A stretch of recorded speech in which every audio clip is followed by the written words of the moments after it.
幽体離脱体験談、夢日記のストックもなくなってきたので、今回は自分が経験した幽体離脱の話をしたいと思います。自分は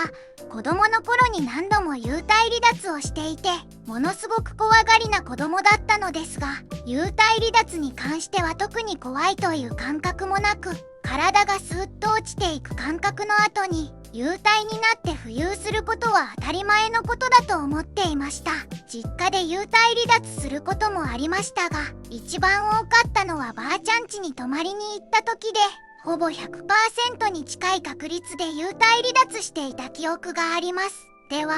幽体になって何を見て何をしたのかという話ですが、実家では周囲は現実世界と同じ環境でした。体が浮いている状態が楽しくて、気持ちよく部屋の中を浮遊していると、無理やり体に戻されていました。しかし、ばあちゃん家ではどうやって見つけたのか、自分が寝ている畳の下をすり抜けると、地面に子供一人がギリギリ通れるぐらいの小さい穴があって、その穴をモグラのように下に潜っていくと、そこが U 字のように曲がっていて、そこを登って少し行くと、最終地点はものすごく狭い空間になっていたので、頭を無理やり突っ込んで抜けると、そこには広大な地下世界が広がっていました。そこで何をしたのかはもう40年ぐらい前の話なので忘れてしまったのですが、そこに最後に訪れた時のことは今でも鮮明に覚えています。自分は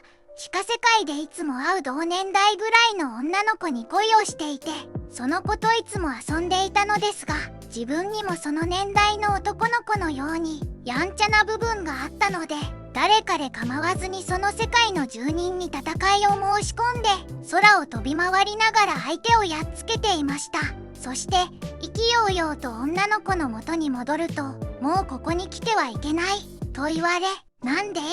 どうして？と困惑していると朝になっていました。その時になぜかパンツがびしゃびしゃになっていて、それは無声で、その時が初めての精通でした。それ以降は寝ていても体が落ちていく感覚もほとんどなくなってしまい、幽体離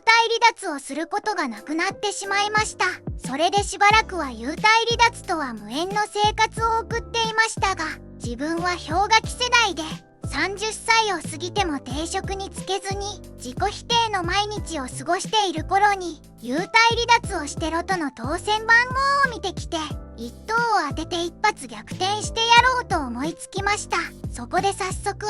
幽体離脱のやり方を検索してみると、出てきたのが当時は2チャンネルのビップ板の幽体離脱のまとめウィキでした。自分はそれを読み漁り知識を得て、エミシンクの CD もすぐに買って、その日から幽体離脱を試みることにしました。しかし、大人の体になってしまっている状態だと、子供の頃のようには全く抜けてくれず、なんとか3回ほど抜けたことはあるのですが、幽体離脱をできた喜びで興奮しすぎてすぐに戻されてしまいました。ただ、その中の1回は印象深い体験をして、当時は今よりもはるかに熱量のあるアイドルオタクでしたので、当時をしていたベリーズ工房のバスツアーに参加して静岡に行った時のことでした。富士山が見える観光スポットでのレクリエーション中に、今も昔もコミュ障でオタ友を作ることができなかったので、一人の時間を持て余してブラブラと探索中に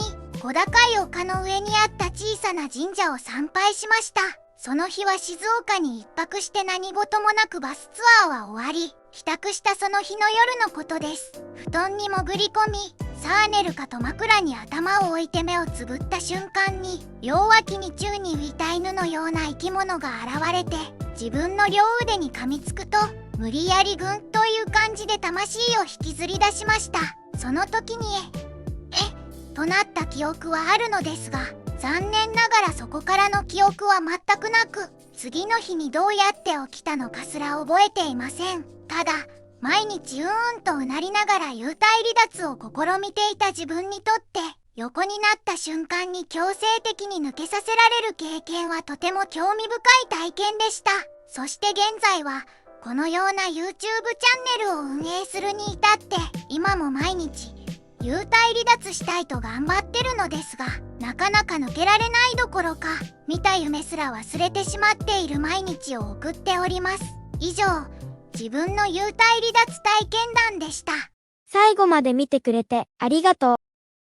また見てね。チャンネル登録お願いします。